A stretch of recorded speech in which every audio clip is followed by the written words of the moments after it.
So I've been a therapist for the past 20 years, well, actually a little bit longer, but the longer I practice, the more I realize the importance of the concept of power through surrender. And a lot of times when people hear the word surrender, they think, what? Are you kidding me? You want me to surrender? I'm a survivor. I have fought long and hard to get where I am, and now you're telling me to surrender and give up? No way. But I want to reassure you that power through surrender isn't about giving up or giving into triggers. Basically what it does is it takes away triggers' power and you learn how to coexist with them. So instead of fight, flight, or freeze, you can instead learn how to acknowledge the messages that are being sent by your limbic brain and just let them be. So I worked with a client who was a survivor, and she struggled with feeling a range of emotions. And as part of her healing journey, it was really important to her that she begin to safely feel emotions, both in her current life and then specifically in regards to connecting with her past emotions so that she could grieve for the childhood that she never got to have. And unfortunately, feeling emotions was, like I said, pretty difficult for her, and she struggled in two different times with that. So the first was when she'd be triggered. And she'd get triggered when something reminded her about how she was not protected by the people who should have been there for her. Or she'd get triggered when she would intentionally think, okay, I'm going to try to connect with these feelings of loss. I'm going to sit down and I'm going to think about them. When either of these happened, boom, intense fear would hit her whole body just like a wave, almost like terror. And she would shake and it would be really, really uncomfortable.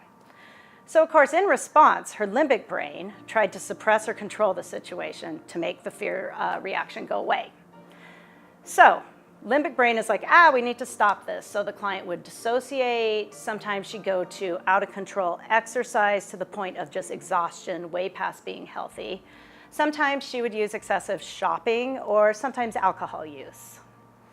So we looked at this pattern, and then she said, okay, I'm going to start trying power through surrender. And through using power through surrender, she was able to break this pattern. So when the terror feelings started, instead of going to fight, flight, or freeze, so instead of the shopping or the dissociating, she did something different. She acknowledged the trauma voice and said, well, there it is. And in acknowledging it, she basically said, well, hello, terror. I know you. I know you really well. We've been together many a times. I recognize you, but today, instead of reacting, I'm just going to be. You can just sit here. And she was able to let it sit there and just coexist with it, while slowly and safely experiencing sadness about the love she wanted to receive as a child, but she didn't get. So did the fear go away? No. It was still here, but she didn't try to fight it or control it. So as time went on, she continued just to recognize that fear and let it be. And the fear became less and less, and her ability to safely explore and feel emotions became more and more. So power through surrender, it can be difficult and it can be scary, but I really, really want to encourage you to try to explore this concept, because I promise you it can be done and it is really, really worth the outcomes.